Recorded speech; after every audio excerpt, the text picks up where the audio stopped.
From the St. Francis Yacht Club in San Francisco, this is the Wednesday Yachting Luncheon, hosted by Ron Young.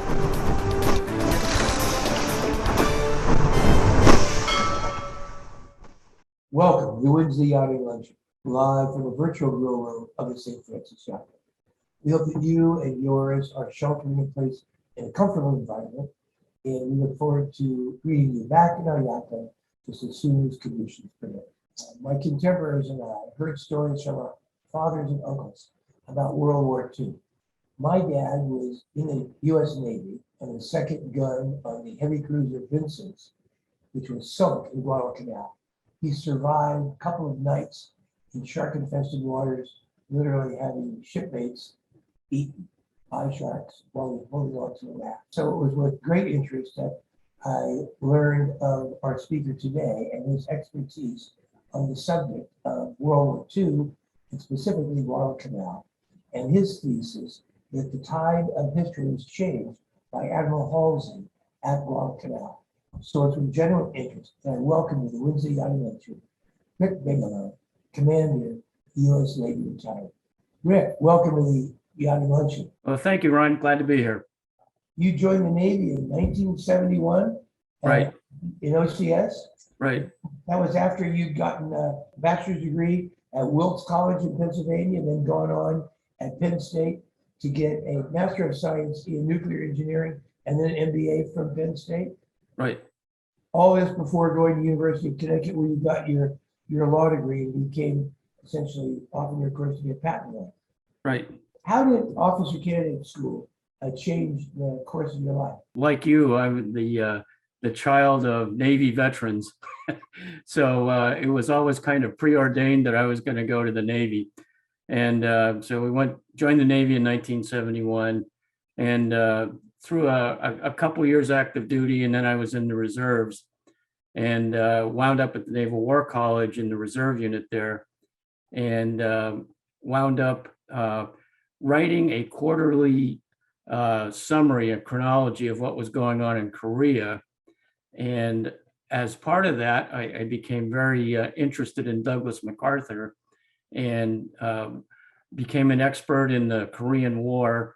And then because I was interested in MacArthur, I started to study his campaigns in World War II. So that's how I got into the Guadalcanal campaign. I'm fascinated by your thesis that the course of history was changed by Halsey at Guadalcanal. And let's see your deck.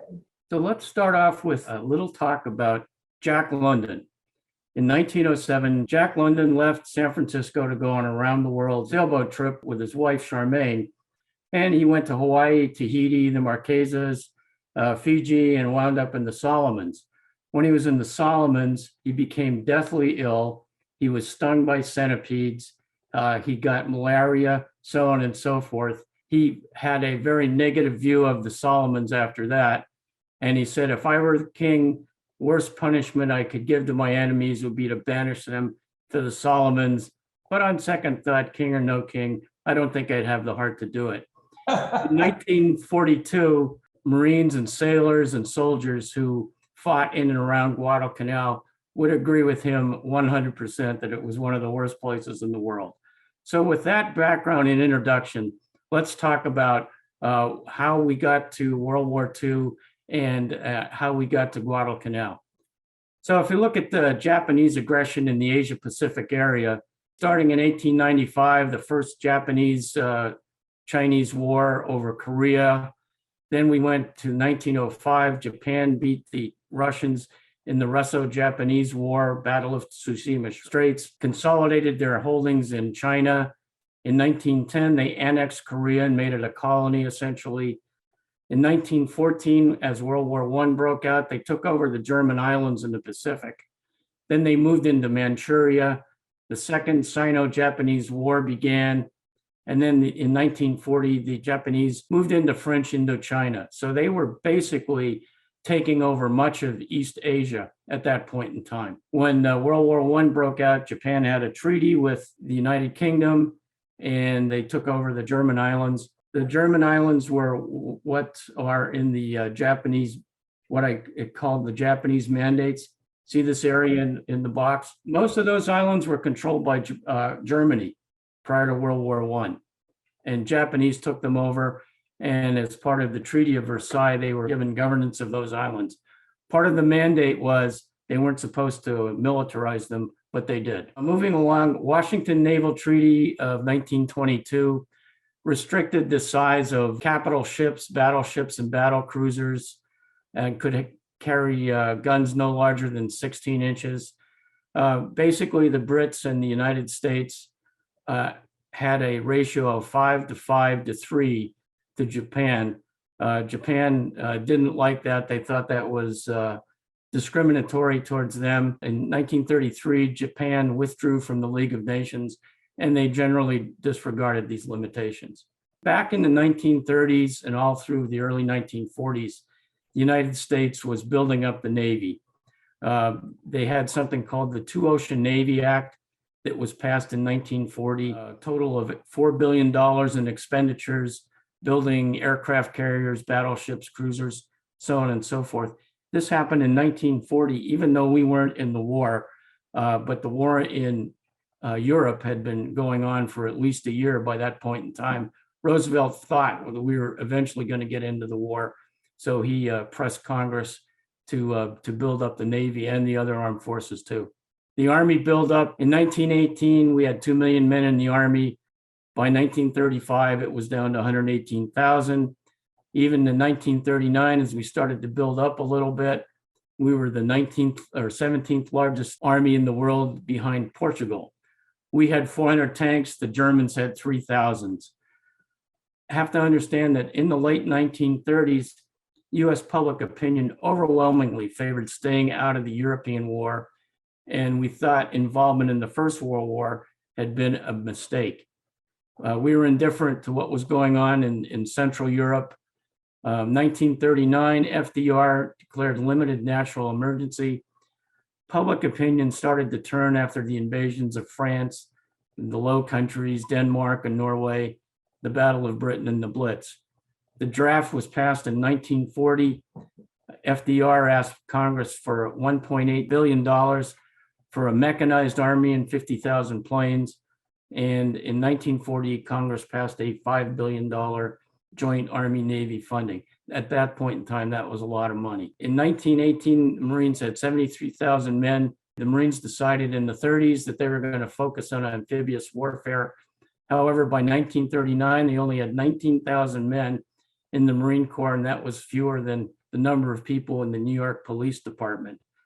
They started to ramp up in the 40s, and they had 54,000 in 1941, worked with the Navy to develop amphibious doctrine, the Higgins boats, as you see on the left, and the Amtraks, the amphibious tractors on the right.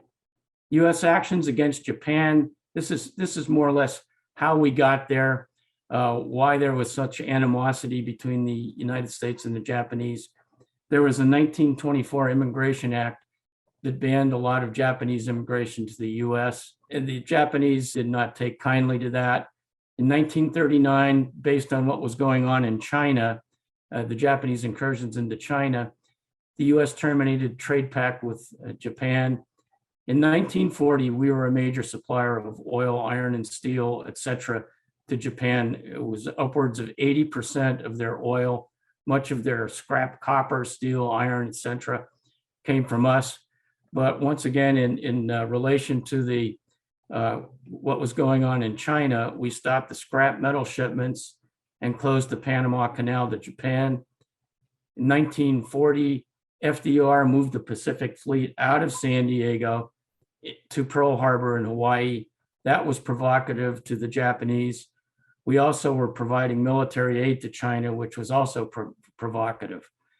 In 1940, Japan signed a tripartite pact with Italy and Germany. In 1941, Japan signed a neutrality pact with Soviet Union.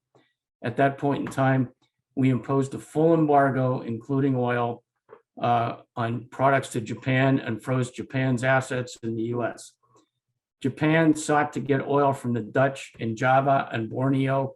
Of course, the Dutch at this point in time were embroiled in World War II they were only able to buy about 40% of their needs from the Dutch. So at this point in time, Japan was faced with the decision of what do we do to secure our oil supplies. In 1939, Will Durant wrote in his Story of Civilization that Japan, given the current course of American-Japanese relations, would have no choice but to go to war with America because we Americans had cut off their oil and their steel and so on.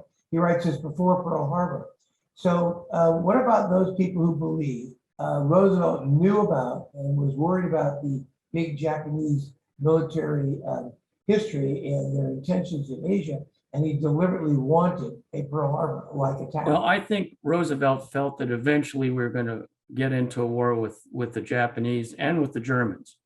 Did he want a Pearl Harbor attack? He certainly would prefer that the Japanese made the first offensive movement. And you got to remember, one of the other things that happened back in the 30s, there was an American gunboat. I think this was in 1937, when the Japanese were heavily involved in China. They sank this American gunboat that was in one of the rivers in China and killed a bunch of Americans. So there already were some war drums beating over U.S.-Japanese relations and the fact that we were probably going to go to war. So yeah, everybody kind of thought it was going to happen. But like I said, there was a lot of opposition to getting into any other European or even an Asiatic war in the United States at that point in time. Politics in Washington was going to dictate about what happened. Like I said, the nation overwhelmingly favored staying out of the European war. Actually, at one point in time, FDR was running behind in the polls. And so he was promising to keep us out of war, even though I think he eventually felt that we were going to go to war because the Japanese and the Germans would eventually provoke us into some sort of war. He had solid majorities in Congress, but he had an issue where the Secretary of War and the Secretary of Navy were both isolationists. If you look at that table, you can see that starting in 1933, he had overwhelming majorities for the Democrats in the Senate and the House. So basically, he could do whatever he wanted to as far as Congress was concerned. 1940, FDR selected Frank Knox to be his Secretary of the Navy. Knox had been a Rough Rider and an artillery officer in World War I in France. He also had been the Republican VP candidate with Alf Landon in 1936. He was a newspaper editor in Chicago. He favored the military buildup and support for England. FDR also in 1940 selected Henry Stimson as Secretary of War, replacing Henry Woodring. He was 73 years old at the time. He had had a long career on Wall Street, had been Secretary of War in the Taft administration, had been an artillery officer in France, Governor General of the Philippines, and he'd been Secretary of State in the Hoover administration, and he helped negotiate the London Naval Treaty. Once again, he was a Republican. So it was amazing that FDR, with his solid Democratic majority, was able to nominate two Republicans for these very important positions. I want to talk about the World War II draft. In 1940, the Selective Service and Training Act became law. This was an act that Roosevelt wanted passed because he wanted a draft so they could start to get people ready for the war. One of the forerunners for this was the Civilian Conservation Corps, which back in the 30s had actually taken in about 5 million young men and got them into a quasi-military type of situation where they would go around and build dams, they would plant forests, they would nurture the forests, and so on and so forth. The interesting thing about that was the U.S. Army administered the whole corps and all the logistics that went into it. They had so many men who had actually gone through it. A lot of those men became corporals and sergeants when the draft was instituted or they enlisted. There was an extension to the draft, and even though Roosevelt had massive majorities in Congress, the extension for the act was only passed by one vote in 1941. So the original act passed overwhelmingly. The Extension Act passed by only one vote. Subsequent amendments said that the duration of the draft, were you going to be in for the duration of the war plus 6 months. All men 18 to 64 were registered, 49 million registered, 10 million were actually inducted. And here you can see the numbers that went to the Army, Navy, and the Marine Corps. And the numbers by year, you can see they were just ramping up in 41, 42, and 43. They had a massive influx of over 3 million men per year into the military. Just looking at the pre-war and wartime numbers of people in the military, 1939, we only had 300,000. By 1942, the Guadalcanal campaign took place. We had almost 4 million. By 1945, we had over 12 million men and women in the military, including my father and my mother. So how did we get to Guadalcanal? If we look at the Japanese onslaught in the Pacific, if we look at the kind of the brownish areas, that's what Japan had in 1940. Of course, on December 7th of 1941, they attacked Pearl Harbor. The same day, they attacked the Philippines. They also attacked Siam, which is Thailand, and moved into French Indochina and attacked the British in Malaya, including Borneo. They also took Guam. They took Tarawa. A few weeks later, they attacked Borneo, and that's what they were really after, to get the oil in Borneo. And a little bit later, they attacked Java to get more oil. They attacked Rabaul in New Guinea. Then they took Tulagi in May of 1942. A little bit later, in May of 1942, they attacked and they started to build an air base on Guadalcanal. The Pearl Harbor attack, this is a view of Pearl Harbor looking to the south. They have the shipyard, the tank farm, all the battleships were right there, Fort Island. And this is a famous picture of the Arizona. The Japanese had two major attacks that day on December 7th. They had a third attack planned, and that was to go after the oil storage in the shipyards. They decided not to pursue the third attack because Nagumo, who was the admiral in charge of the Japanese fleet at that time, didn't know where the American carriers were. The American carriers were just getting back from delivering airplanes to Wake Island. So there were only minor damage done to the shipyards and the docks. And there's one picture right here of 3 ships, the battleship Pennsylvania, 2 destroyers that were in dry dock in Pearl Harbor. There was minor damage there, but the shipyards were able to function. One of the interesting things about the Japanese was they had submarines stationed off Pearl Harbor to catch ships that were emerging for Pearl Harbor during the attack. Only 1 or 2 got out, but they were small ships, so they decided not to go after them. Then they sortied a whole bunch of submarines to the west coast of the United States, and they stationed them off the Puget Sound and areas of Columbia River in Oregon and off San Francisco, Long Beach, California, and San Diego. They actually attacked a bunch of merchant ships, sank 2 of them, and then they retired to Kwajalein Island. And February 23rd of 1942, they had actually attacked an Arco oil facility in Santa Barbara. They routinely patrolled off the West Coast in 1942. I don't know that they sank very many merchant ships. They were primarily looking for capital ships. After Pearl Harbor, somebody had to take the fall. They took Kimmel, commander-in-chief of the Pacific, and moved Nimitz in there. Harold Stark was replaced by Admiral Ernest King. Stark became commander of US Naval Forces in Europe, and that was kind of a job that Rear Admiral Gormley had. So they had to do something with Gormley. So they moved him to become commander of US Naval Forces in the South Pacific. They brought retired Admiral William Leahy back on active duty. He became the de facto chairman of the Joint Chiefs. A little bit about Nimitz. He was from Texas, graduated from the Naval Academy. Initial assignments were in battleships and destroyers. He established the NROTC unit at Berkeley, and then he became head of Bureau of Navigation. He was known to FDR, and FDR designated him to take over for Admiral Kimmel after the Pearl Harbor attack. Interesting thing about Nimitz, he was from a German-American family He spoke German fluently. In fact, I think German may have been his first language. He's also missing part of his ring finger on his left hand. So the situation in the Pacific after Pearl Harbor. Well, the U.S. battleship fleet was pretty much decimated. British battleship Prince of Wales and the battle cruiser Repulse were sunk by a Japanese air attack. There were some US, Dutch, and UK destroyers and cruisers. They were wiped out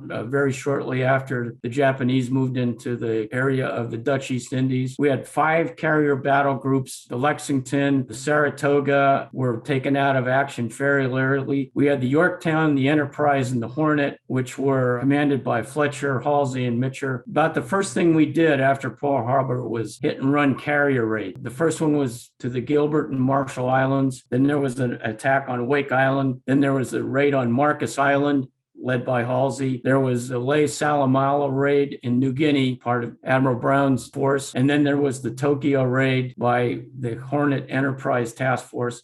And once again, that was led by Halsey. All this time, Admiral Halsey is becoming a hero to the American public because he was an aggressive fighting admiral. So this is how the Joint Chiefs split up the responsibilities in the Pacific. Nimitz had the North Pacific. He had the Central Pacific. He also had the South Pacific. Gormley reported up to him, and then Halsey took over in 1942. MacArthur had the Southwest Pacific, and in 1943, Lord Mountbatten became the Southeast Asia Command. It would have been interesting if the war had gone on a couple more years to see how Mountbatten and MacArthur would have interacted, because there were 2 giant egos, to say the least. So Gormley becomes Commander-in-Chief of the South Pacific area. He was born in Portland, Oregon. Initial assignments, battleships and cruisers, patrol vessels and destroyers, had tours in Washington. FDR really liked him, sent him to London as a special observer in 1940. In May 1942, he was promoted to Vice Admiral and assigned as commander of the newly formed Southern Pacific Command in New Caledonia. Here's a map that shows the key areas. Here are the Solomon Islands, and you see the arrow pointing to Guadalcanal. Right down here is where the Southern Pacific Command is in New Caledonia at Noumea. And one of the major bases that was established was at Espiritu Santo in the New Hebrides. The Solomon Islands were basically British and Australian. The New Hebrides were a combined French and British occupation. New Caledonia was a French colony. So he sets up his Southern Pacific Command in Noumea in New Caledonia on May 17th in 1942. There was nothing there. He never got along with the French very well. The French weren't very supportive. And at this point in time, the whole French nation, they were in turmoil because the Germans had occupied, and de Gaulle was claiming some ownership of the French government, and there were other so on and so forth. So anyway, May 17, 1942, Gormley sets up the Southern Command. A little bit about the Solomon Islands, discovered in 1568 by a Spanish explorer, and they named it for a biblical king, Solomon, because he thought there were great riches there. It's a tropical climate, hot, humid, rainy. It was a British-Australian protectorate since the late 1800s.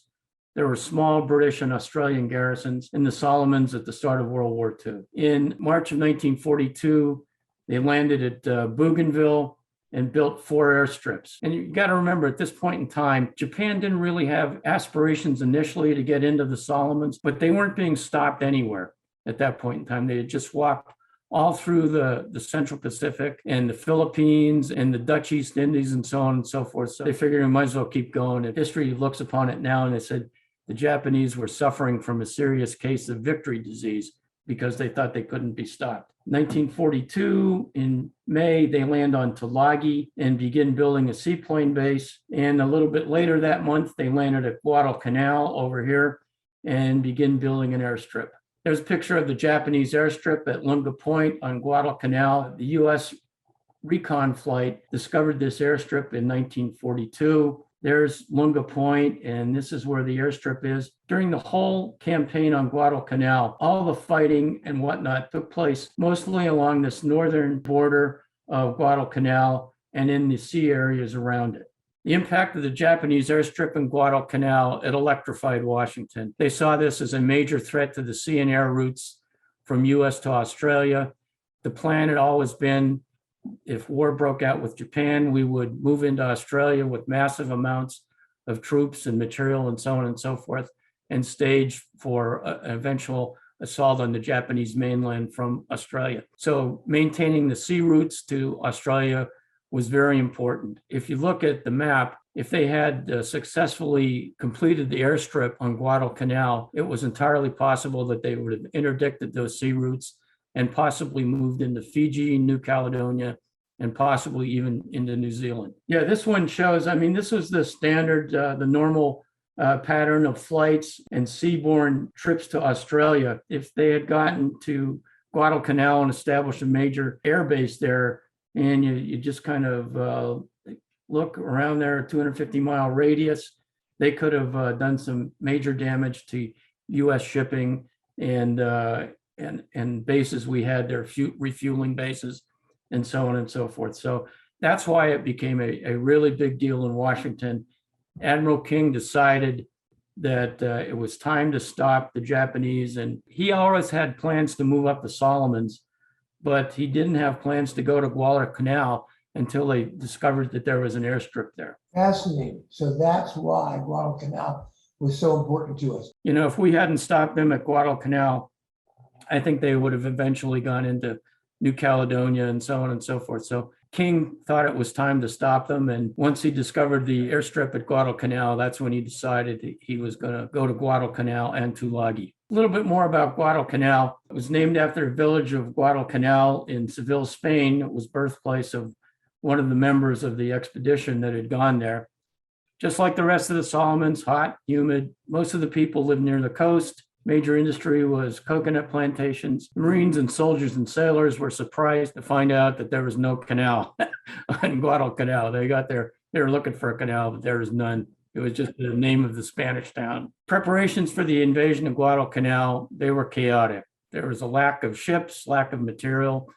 Equipment was scattered all over New Zealand. And of course, there was a dock strike to complicate things. Where was there a dock strike? At Auckland. In New Zealand.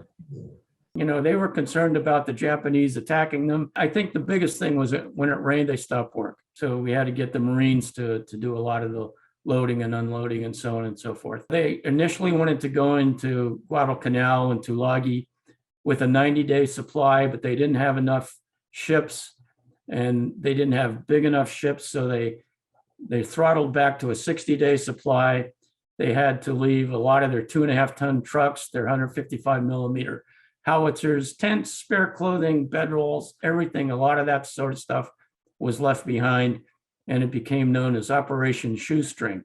So it was a rush affair, and they had to leave a lot of the stuff behind.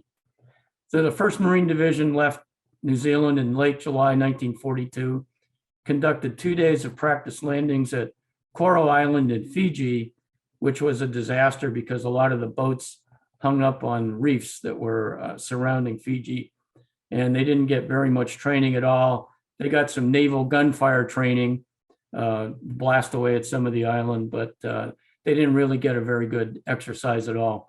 The entire Navy Marine Task Force was commanded by Vice Admiral Fletcher, who had commanded at Coral Sea and at Midway. The amphibious task force was commanded by Vice Admiral Turner. The task force headed up into Guadalcanal. They were not spotted by the Japanese, which was very lucky. So on August 7th, 1942, 1st Marine Division landed at Tulagi and Guadalcanal. This is an organization chart of the task force. Vice Admiral Gormley up here was nominally in charge of it. Fletcher was in charge of the seagoing task force. Noyes had the carrier force. Turner had the amphibious force. This was shore-based naval air, was led by Rear Admiral McCain, Senator John McCain's grandfather. Vandergrift was in charge of the Marines. This is Captain Reefcall, who was the commanding officer of the Vincennes. So a little bit about Fletcher, who's probably the most prominent and substantial naval admiral that you don't know much about. He basically commanded the task force at Coral Sea, which was when the Americans actually stopped the Japanese for the first time. He also commanded the carrier task groups at Midway, which is the major naval battle where the Americans sank 4 Japanese carriers and basically turned the tide in the Pacific. He commanded the entire task force heading into Guadalcanal and Tulagi. Vandergrift was the Marine general. He had experience fighting in the jungle in Cuba, Nicaragua, and Haiti. And he also served with the 3rd Marines in China. He became head of the 1st Marine Division in April 1942. And after he left Guadalcanal in December of 1942, he became Commandant of the Marine Corps. And there's a picture of him in his command tent in Guadalcanal. So basically what happens, there was a fleet of 75 warships and transports under Fletcher. 3,000 Marines assaulted Tulagi and Florida Island. That's up here. There was stiff resistance there, and it took 3 days for them to take the island. 900 Japanese were killed in that conflict on Tulagi and Florida Island. Only 122 Marines were killed. I think at this point in time, Japanese never surrendered, very rarely surrendered. They were taught to fight to the death, to honor the emperor, and to honor their families. The overwhelming casualties and fatalities that Japanese suffered were the harbinger of things to come. On the other hand, 11,000 Marines assaulted Guadalcanal the same day. There was light resistance, primarily construction workers who were working on the airfield. The Marines took the airfield on the second day, renamed it Henderson Field. Japanese aircraft from Rabaul started attacking almost immediately upon the Marines landing. Vice Admiral Fletcher was concerned about his carriers because really the carriers were the only major capital ships left at that point in time. He withdrew to the south, and with no air cover, Turner withdrew his transports on August 9th. Less than 50% of the heavy equipment and supplies were offloaded. Fortunately, when the Japanese scurried out of the airstrip after the Americans landed, they left a lot of their construction equipment behind. But one day after the Marines landed, Japanese Navy sent a cruiser force for a night attack against U.S. ships offloading at Tulagi and Guadalcanal. One thing we didn't know was that the Japanese Navy had practiced night naval actions. We rarely practiced. We had no idea that the Japanese had become very accomplished at it. What happened on this particular Battle of Savo Island? Here's the Japanese task force that comes down. We had 2 destroyers, the Blue and the Ralph Talbot, that were out here on sort of picket duty. There was a southern force of cruisers. Down here, there was a northern force, which included the Astoria, Quincy, and Vincennes. The areas circled in green are the transports group that were unloading. And then there were some other ships down here that were sort of a backdoor picket force to protect in case the Japanese came down the other area. The Japanese came in completely unknown. We didn't see them until it was too late. The results of this Battle of Savo Island, which was the first night naval action of the war, 2 Japanese cruisers were damaged, 1 light cruiser damaged, 58 killed in action. The US allies, which included some Australian ships, 3 heavy cruisers sunk, 1 heavy cruiser scuttled, 1 cruiser damaged, 2 destroyers damaged. It was an overwhelming victory for the Japanese. Over 1,000 US sailors were killed. Many of them were blown into the water and had to hang on to life rafts and so on and so forth. Many were attacked and killed by sharks. One of the good things that happened here was the Imperial Japanese Navy decided to head back to Rabaul. They did not attack the transports. The Japanese were very concerned about the US Navy carriers. They wanted to get into Iron Bottom Sound, which is this area here where the transports are, and out in nighttime. Our carrier aircraft could not really fight very well at night. So they always wanted to get in and get out of range of the carrier aircraft before daylight. This Battle of Savo Island was a disaster for the United States Navy. The carriers and the amphibs and the transports withdrew, and the Marines were kind of on their own. This was the first of 7 major naval battles during the Guadalcanal campaign. 5 of them occurred at night, 2 during the day. That's where my dad's ship, the Vincennes, got sunk, as I recall. It was Battle of Savo Island.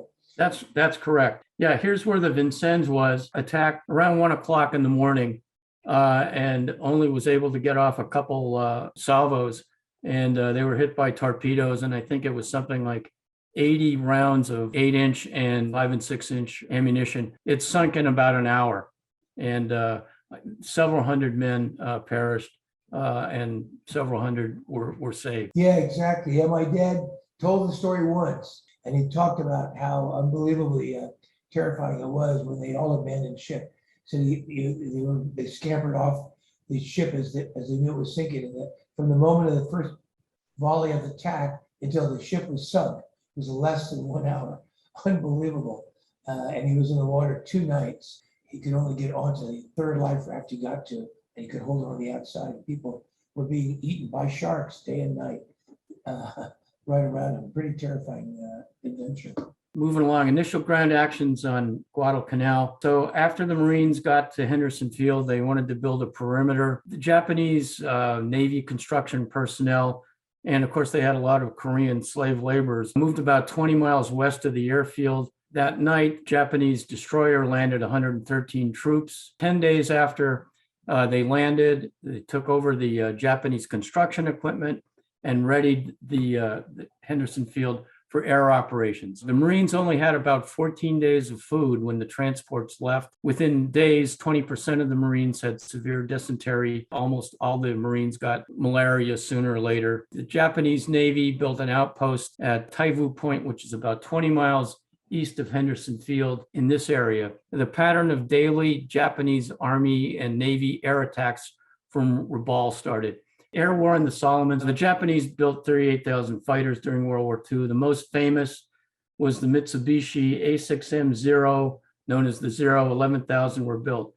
At the start of World War II, this was far superior to anything the US had in our inventory in 1941 and 42. The Zero dominated the skies in the first 2 years of the Pacific War.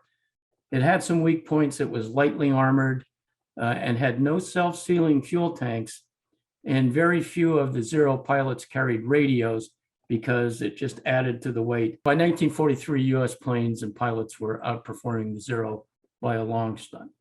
They also had bombers and torpedo bombers. They built a lot of them. By the end of the Guadalcanal campaign, US fighters and bombers were becoming much better. The Grumman F4F Wildcat was you see a picture of it right here, was the fighter that was on Guadalcanal that opposed the Japanese. The good thing about them was when the Japanese would leave Rabaul about 8 o'clock in the morning, coast watchers on Bougainville and some of the other islands would radio down to Guadalcanal and say, expect Japanese bombers and fighters in about 3 hours.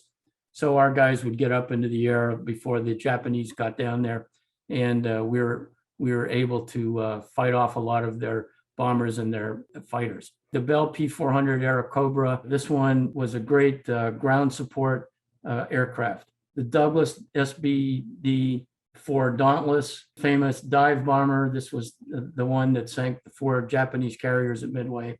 That's this one right here. The PBY Catalina Black Cat flying boat was one of the few aircraft at that point in time that was equipped with radar that they could use at night. They were painted black so they couldn't be seen at night.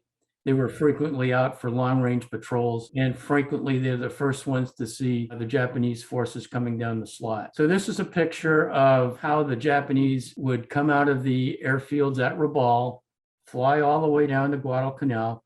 Like I said, it's about a 4-hour trip to get down there. They'd only have 20 or 30 minutes, if that, over the airfield to attack the planes or any transports that were in there. Then they'd have to fly back. So that was taxing for the Japanese pilots.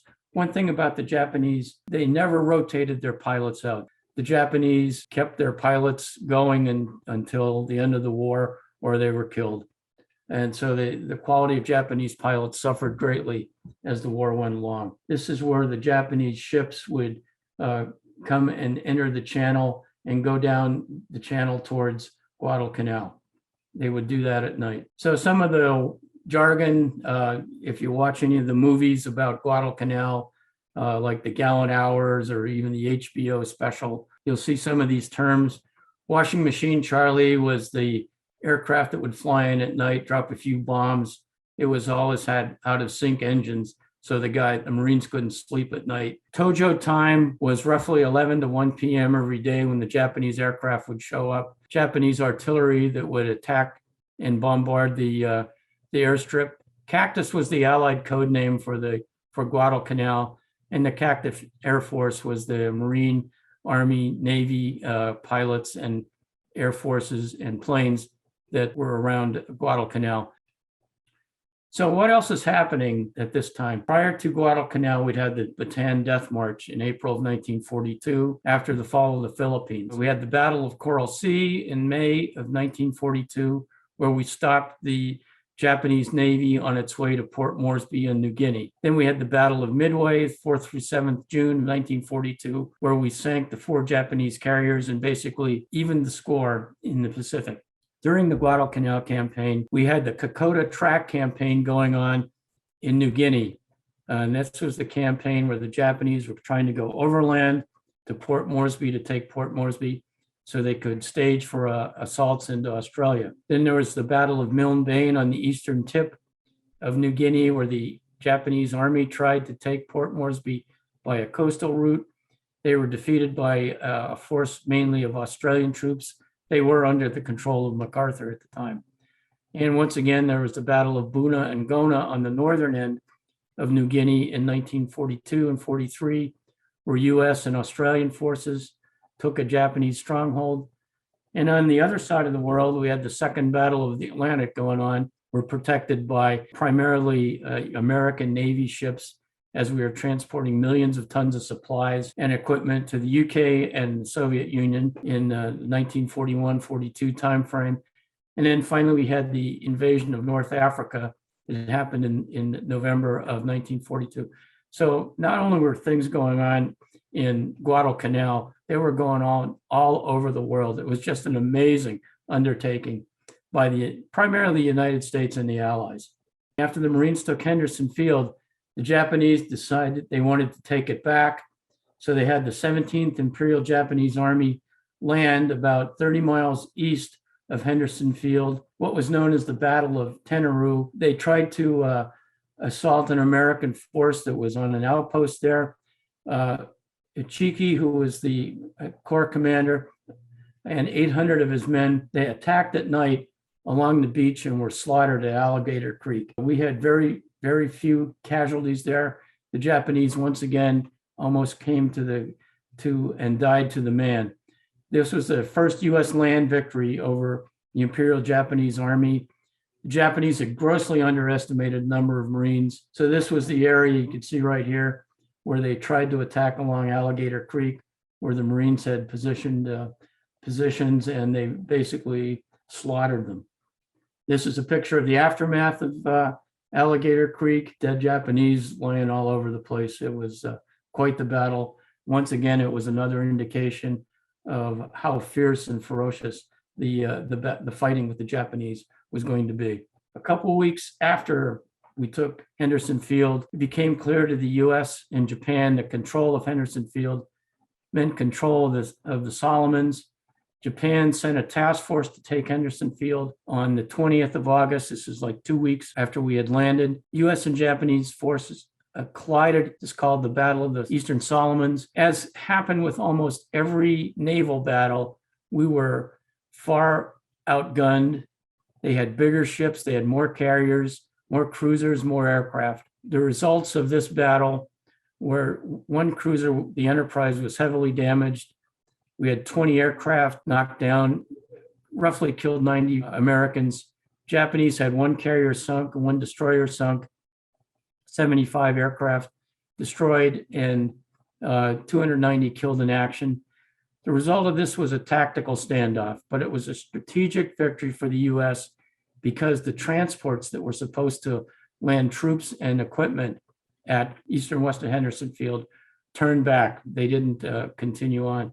The other thing that happened, the Japanese were starting to run out of experienced pilots.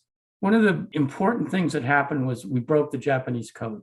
We'd been reading Japanese military and diplomatic traffic since the 1920s. In the 1930s, Japan introduced the purple diplomatic code. We broke the code in 1940, so we kind of knew something was going to happen. We knew that they were getting ready to have their ambassadors leave Washington. We thought it was going to happen in the Philippines. We didn't know it was going to happen at Pearl Harbor. In 1939, Japan issued a sophisticated JN-25 naval code.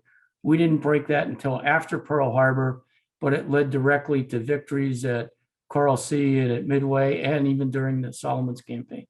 Much of the work was done by a group of code breakers at Station Hypo in the basement of one of the buildings at Sinkpak. This is pictures of Joseph Roquefort, who not only was a terrific cryptid analyst, he was also fluent in Japanese. So he was instrumental in breaking the Japanese code, which led to our victories. Ground action in Guadalcanal, 1942. Our strength slowly increased to about 12,000. Vandergrift improved defenses around Lunga Point, but there were signs that there was a new large Japanese offensive going to take place. Vandergrift kept on asking Gormley for more men, more fuel, more equipment, so on and so forth. Gormley was slow to provide help. I think Gormley thought this whole Guadalcanal invasion and occupation was very risky. He didn't think we could hold back the Japanese, so he was slow to give more help. And you got to remember, this is right after the Bataan Death March became known in the American forces.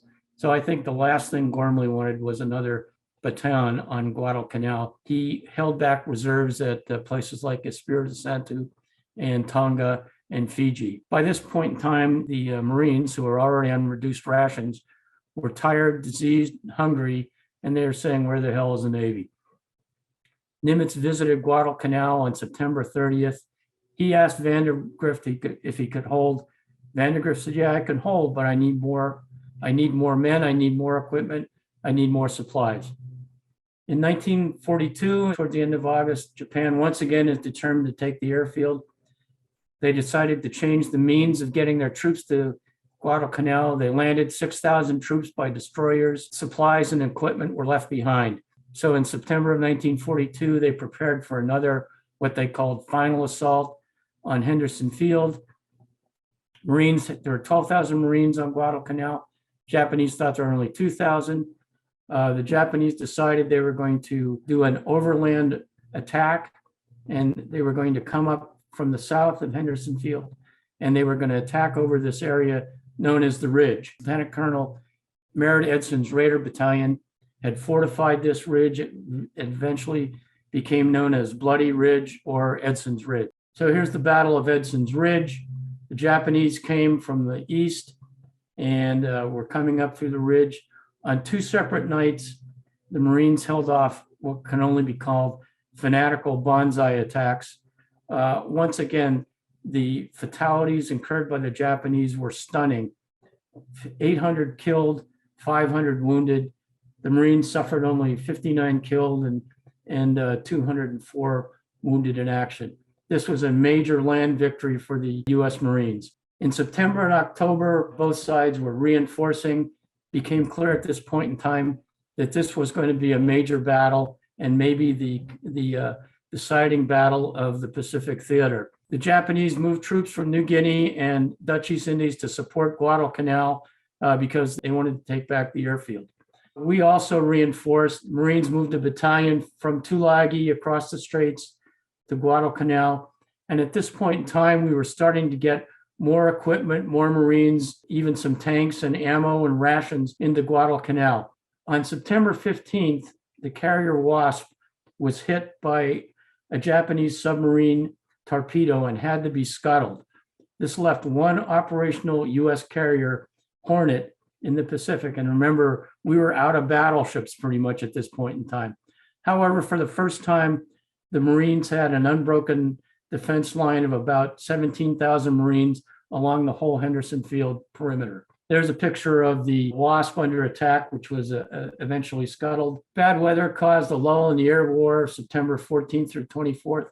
Both sides used this as an opportunity to resupply. Tokyo Express runs on the 14th, 20 21st and 24th, brought 17,500 Japanese Army troops into Guadalcanal. Naval Battle of Cape Esperance.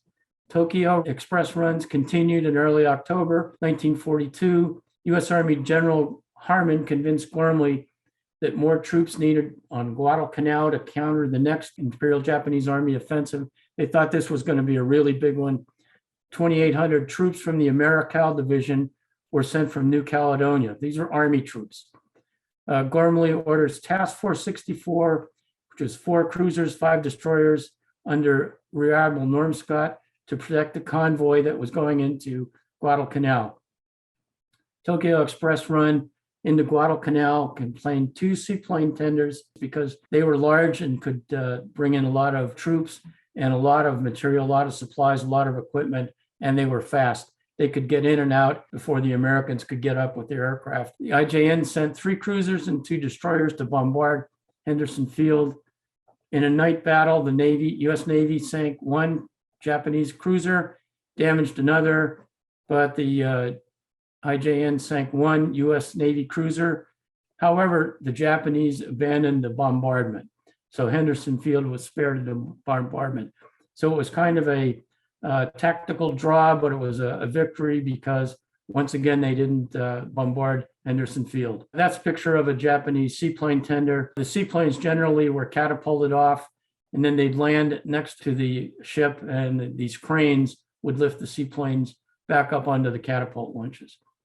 You can see they were bigger, so they could, when they would take the seaplanes off, they could bring more equipment and supplies. During the first 2 months of the Guadalcanal campaign, Nimitz and King were very concerned about Gormley's performance and his lack of aggressiveness. After Nimitz visited Guadalcanal and Gormley's headquarters on New Caledonia in late September, Nimitz decided he needed to replace Gormley, and King agreed. On October 18, 1942, Halsey relieved Gormley. When that happened, morale improved tremendously. Halsey had a reputation both in the Marine Corps and in the Navy as a fighting, aggressive admiral, as opposed to Gormley. Halsey promised Vandegrift he'll give him everything he has. He visited Guadalcanal on November 8th. This was the picture of the flagship Argonne. Halsey had spent almost the whole 3 months, actually, that he had been commander of South Pacific on this ship. So Halsey was born in Elizabeth, New Jersey. His father was a Navy captain. He was an Annapolis grad. He actually got naval aviator wings. He earned them at the age of 52 years old. He was a commander of carrier division.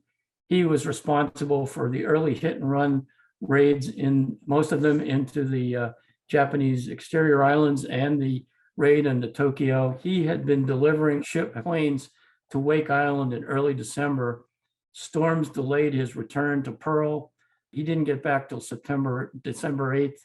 If the storms hadn't delayed him, he would have been in Pearl Harbor on December 7th. He missed Midway because he had dermatitis. He took over as SOPAC, eventually was promoted to Admiral, led the move up the Solomons. And there he is with a picture of Vice Admiral John McCain. So when Halsey takes over, the Marines were barely holding on at Guadalcanal. The Japanese were building up ever stronger. They were preparing for another major reinforcement and another major invasion onto Henderson Field. He was determined to commit all he had to defend Guadalcanal. And there's a picture of Halsey, King, Nimitz, and Vandegrift all expected a major attack. So this is the Battle of Henderson Field. It had a naval component and it had a Marine Army component. This was the third and final great land battle to take Henderson Field. Yamamoto sent a large convoy to reinforce the Japanese army. Japanese battleships came into the Sound and bombarded Henderson Field for 90 minutes, almost 1,000 14-inch shells under Henderson Field, killed 41, including 6 pilots, heavily damaged the airstrip, burned almost all the aviation fuel, and destroyed 48 of 90 aircraft. But because the Navy Seabees had moved into Henderson Field and into Guadalcanal a couple weeks earlier, they were able to restore the airfield in a few hours. Replacement planes were flown in from Espiritu Santo. They found some extra aviation fuel and brought it in convoys and flew some of it in. So the Cactus Air Force actually attacked the Japanese convoy and destroyed 3 transports on October 15th. However, most of the Japanese troops and aircraft were put ashore. The Imperial Japanese cruisers bombarded the airstrip again on the 15th and 16th, but nowhere near the amount of damage that happened when the battleships bombarded occurred. There's a picture of a Japanese freighter that was destroyed and beached on October 15th. So the third and final great land battle, first attack in August had come through the coastline from the east. Second attack in September had come through the jungle from the south. Third attack in late October would come from the south and the west. Imperial Japanese Army had 20,000 troops on Guadalcanal by mid-October. The Allies had 23,000. Once again, the Japanese underestimated how many we had. The Japanese engineers began building a 15-mile road through the jungle to a position south of Henderson Field. 7,000 troops began a march. 15 miles, it took them a week to get into position. They were going through the jungle, and it was yard by yard. They had to hack away all the vines and the trees and whatever bushes that were in their way. The attack was delayed several times until October 24th. By the time the Japanese troops got there, they were exhausted. 2 Japanese battalions and 1 tank company positioned east of the Matanikau River. That was east of Henderson Field. Pardon me, that's west of Henderson Field, were to act as a diversion. They didn't get the word that the attack was delayed a day. They attacked a day early and they were stopped by the Marines. So this is a picture of Henderson Field once again. Once again, the southern force coming through the jungle was coming up over the ridge. Here's the western force that attacked a day early. They were pushed back. The southern force comes back up here, once again, trying to get over the ridge, Edson's Bloody Ridge. They went 2 nights, suffered tremendous casualties, and the attack was stopped on the 26th of October. The casualties, once again, are staggering. 2,200 Japanese killed, only 86 Americans killed. Once again, that just showed that when the Japanese attacked, they didn't stop until they were virtually all wiped out. At the same time this was going on, there was the naval battle of the Santa Cruz Islands, where the Japanese steamed another force that was going to reinforce Guadalcanal and bring more troops and supplies in. Japanese had 4 carriers, 4 battleships, 10 cruisers. The US had 2 carriers, 1 battleship, 6 cruisers. They spotted us first and launched. Generally what happened is whoever spotted the other first would prevail. We launched a counterattack. This was a tactical Japanese victory. The Japanese sunk the carrier Hornet, seriously damaged the Enterprise. This left 1 operational US carrier in the Pacific, the Enterprise, and that was seriously damaged. Destroyed 81 aircraft. 2 Japanese carriers were damaged. 1 cruiser was damaged. 99 Japanese aircraft were destroyed. Japanese suffered 400 killed in action. The US 266. The only thing we could say was this was a strategic victory in that the Japanese continued to lose more experienced pilots. And one of the things about the Japanese naval air is they could not replace pilots as quickly as we could. By the end of the war, the Japanese were sending pilots into combat who maybe had 50 to 100 hours. Americans were coming in with 500 air hours and were well skilled when they came in to the battle. This was a picture of the Enterprise and the screening ships during the battle. All those black splotches you see all over the place, that's flak from all the different ships that were trying to shoot down the Japanese carrier aircraft. This was the one where the Enterprise was seriously damaged and had to withdraw for repairs. Following the defeat at Henderson Field in October, Japan plans 1 more huge attack in November. They bring in 11 transports with 7,000 troops, food and heavy equipment. They also send 2 battleships and a carrier to bombard Henderson Field. We learned of the plans and we reinforce Guadalcanal with Marine replacements, 2 Army infantry battalions, ammo and food. In the first phase of this battle, Halsey sent a task force with 5 cruisers and 8 destroyers to stop the Japanese battleship force. This was what was known as a suicide run on the part of the United States Navy. 5 cruisers and 8 destroyers is no match for a Japanese battleship force. Once again, the forces collided right after midnight. 2 cruisers and 4 destroyers of the Americans were sunk. 2 cruisers severely damaged. Rear Admiral Callahan and Rear Admiral Scott were killed. The Japanese had 1 battleship and 1 cruiser sunk. This was a tactical victory for the Japanese because they sunk more of our ships, but it was a strategic victory for the US because Henderson Field was not bombarded and the transports were held back. One of the most depressing, I guess you'd say, facts of this whole battle was that the USS Juno CL-52 light cruiser was hit, and as they were retiring from the battle area and going to Espiritu Santo, it was hit by a torpedo in exactly the same spot and sunk. It sunk in about 20 seconds. 687 men were killed in action. There were only 10 survivors. At the time, it was midway between Guadalcanal and Espiritu Santo. The Navy was slow to go and look for survivors. And the same thing happened to survivors of the Juno. Hundreds of them survived the sinking, only to be eaten by sharks or perish from exposure. The second phase of this naval battle, the Japanese Navy sent another task force to bombard Henderson Field, a battleship, 4 cruisers, and 9 destroyers. At this point in time, Halsey's running out of undamaged ships. So Halsey, being a gambler and aggressive, decided to send the new battleships, Washington and South Dakota, and 4 destroyers to oppose this Japanese bombardment force under Rear Admiral Willis Lee, who was schooled in how to use radar. The opposing forces met once again at night. Because we could use radar, we had the distinct advantage here. This was a fairly narrow channel in and around Guadalcanal, and standard naval doctrine is you don't send battleships into these areas because of restricted areas. But Halsey go ahead and decided to send them. And so they had a tremendous victory there. They sank 1 battleship and 1 cruiser, 7 transports, 4 transports were beached. They were trying to get approximately 10,000 troops on the Guadalcanal, but only about 2,000 made it. Much of their supplies and equipment was destroyed. We had 1 battleship damaged and 3 destroyers sunk. This was a tactical and strategic victory for the US.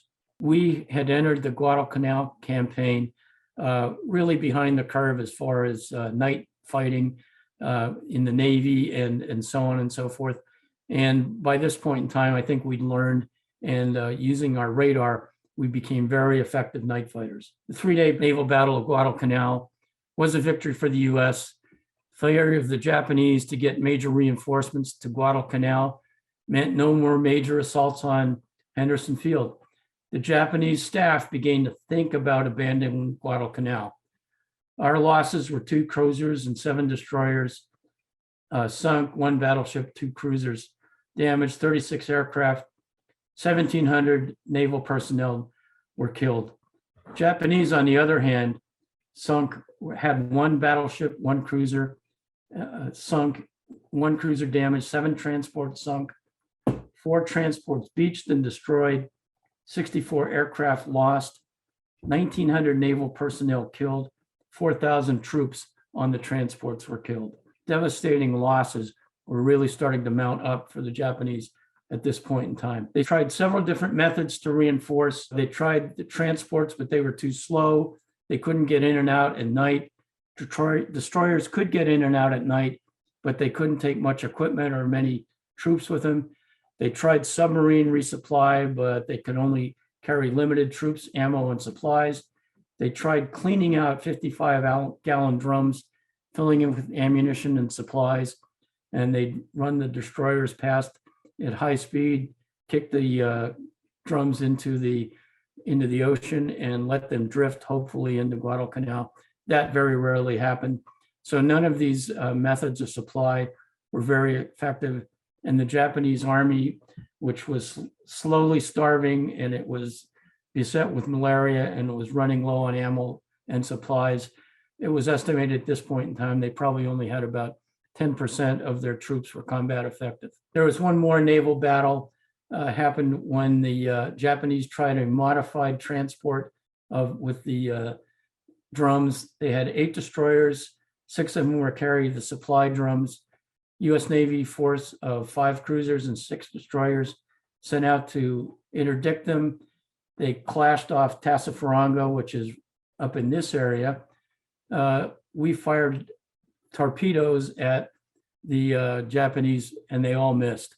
One of the bad things about us at this point in time, our submarine and surface launch torpedoes were terrible. They frequently malfunctioned, they ran deep, and they frequently misfired. Our cruisers opened fire. The Japanese launched torpedoes.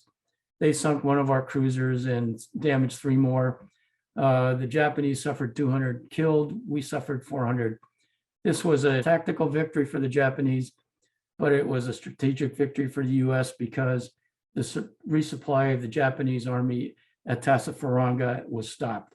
In December, the Imperial Japanese decided to withdraw from Guadalcanal. They took it to the Emperor on the 31st of December. The Emperor agreed to withdraw. Here's a picture of the Navy and the Army staffs, and there's the Emperor. They decided to proceed with Operation K, which was the withdrawal from Guadalcanal. It was to begin in late January of 1943.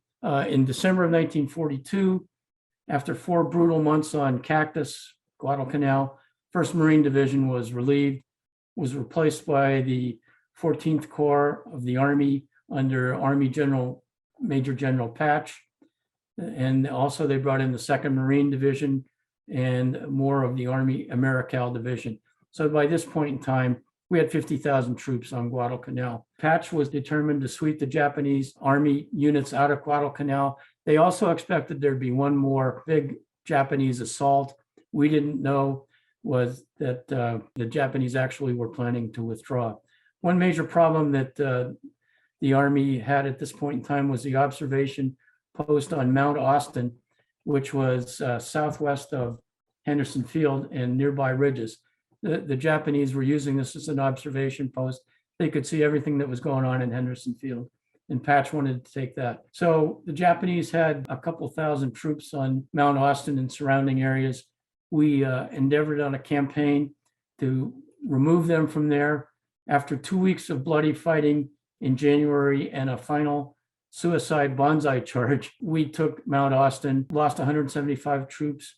The Japanese lost 1,500. Patch wanted a coastal drive to the west, used the 2nd Marine Division, moved along the west. They basically attacked Japanese fortifications. Once again, with relatively light US casualties, we killed a whole bunch of Japanese.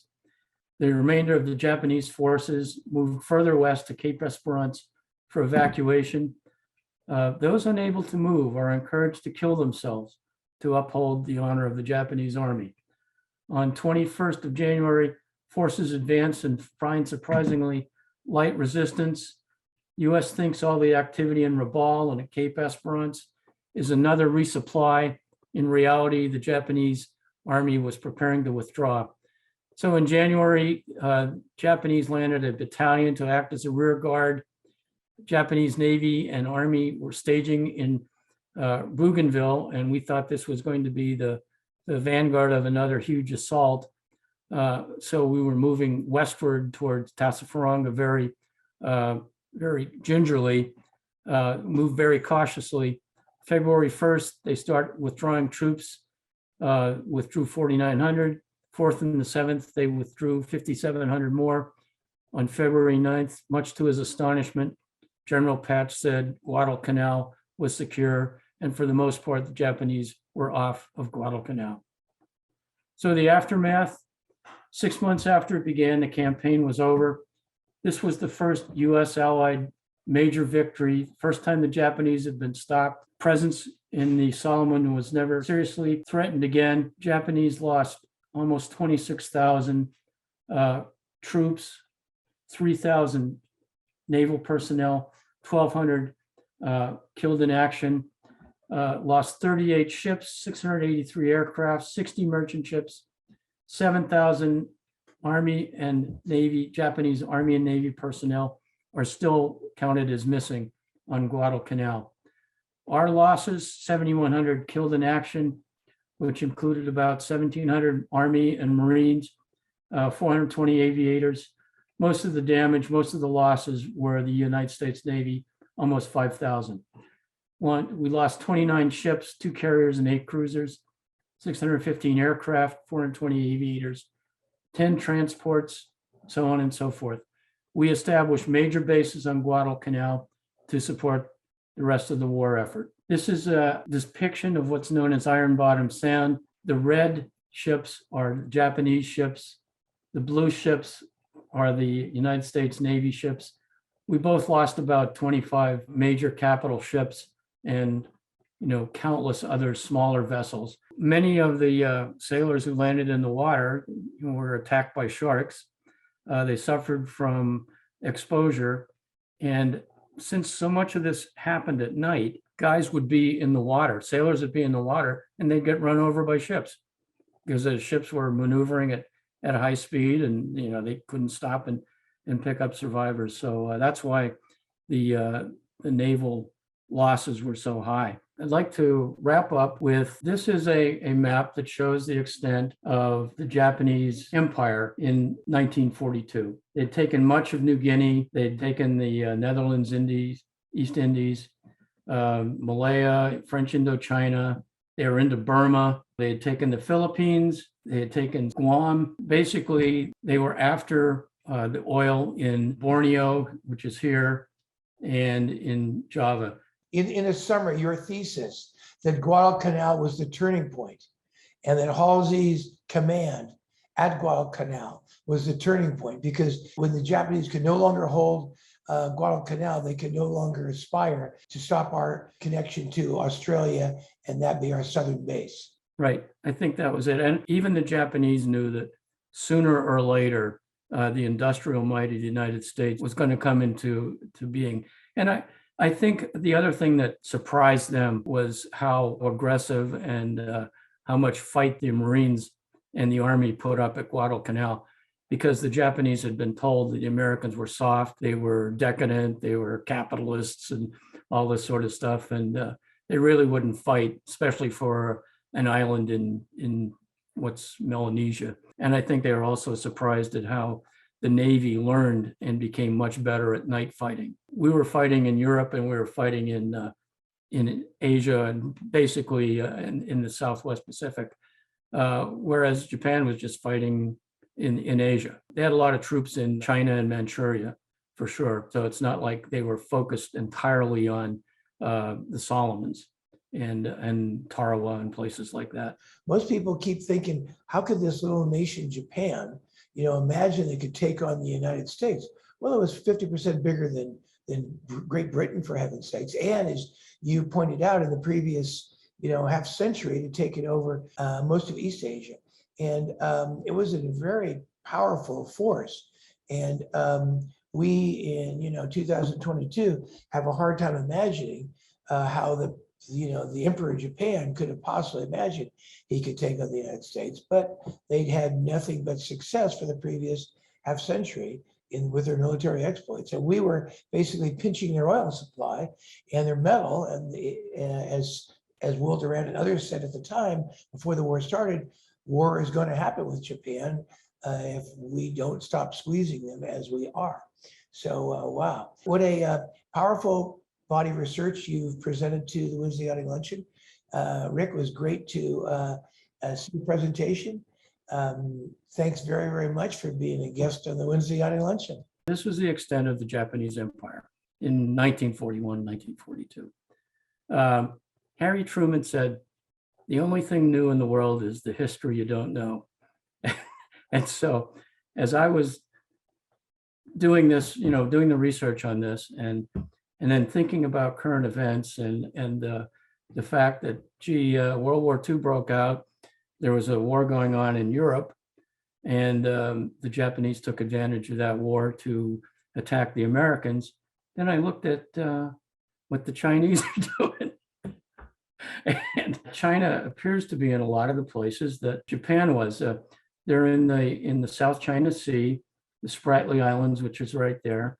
They're making inroads into the Philippines. Most of it's economic. They haven't been attacking, but the man who was recently elected president of the Philippines said he was going to move for closer ties with China. They have invested heavily in port facilities and oil production facilities in Java and Borneo in Indonesia. They have invested in New Guinea. They've got a lot of dollars invested there. They have signed a treaty with Tulagi. They tried to lease Tulagi a couple years ago, and that was denied to them. And then I recently read that they have designs on moving into Canton Island, which was one of our refueling stops that we used during World War II. So I looked at that and I said, they're trying to flank us. And of course, a lot of this has been done economically. They have not done very much in the terms of military, but their ships are going further and further into the Pacific. And the other thing that struck me is in my research, it showed that China imports almost all of its oil. And much of it's getting from Russia right now. So, and it has designs on Taiwan. So it's just like 80 years after Guadalcanal, there's a major Asian power that seems to be moving towards the oil fields in the Indonesia area and establishing outposts pretty far out in the Pacific. Same location. Your point is the same locations that the Japanese took up in 1941 and 42. Yeah, exactly. So I just, I thought that was interesting to bring up. No, I think that's very, very, very poignant. And thank you for leaving us at the Wednesday Yachting Luncheon with poignant connection between Guadalcanal in the 1940s and Guadalcanal in the year 2022. And what was a Japanese strategic point and what could potentially be a Chinese strategic, what would you call it? Chinese strategic what? Well, I think it's a strategy. They're just they're looking to become the preeminent power in the world, and they need the oil to do it, and they're exercising a sphere of influence that's ever increasing. Right. Since they have to import their oil just like Japan, you're saying they're trying to make as much as they can of the South China Sea and extending all the way out into Guadalcanal above Australia in the South Pacific, just like the Japanese did. Right. And the New Zealanders and the Australians are very concerned about it. Right, exactly. Well, Rick, thanks very much for sharing your insights with the Wednesday Yachting Luncheon. We look forward to hearing from you more as you have more insights in the future. With that, we adjourn the Wednesday Yachting Luncheon.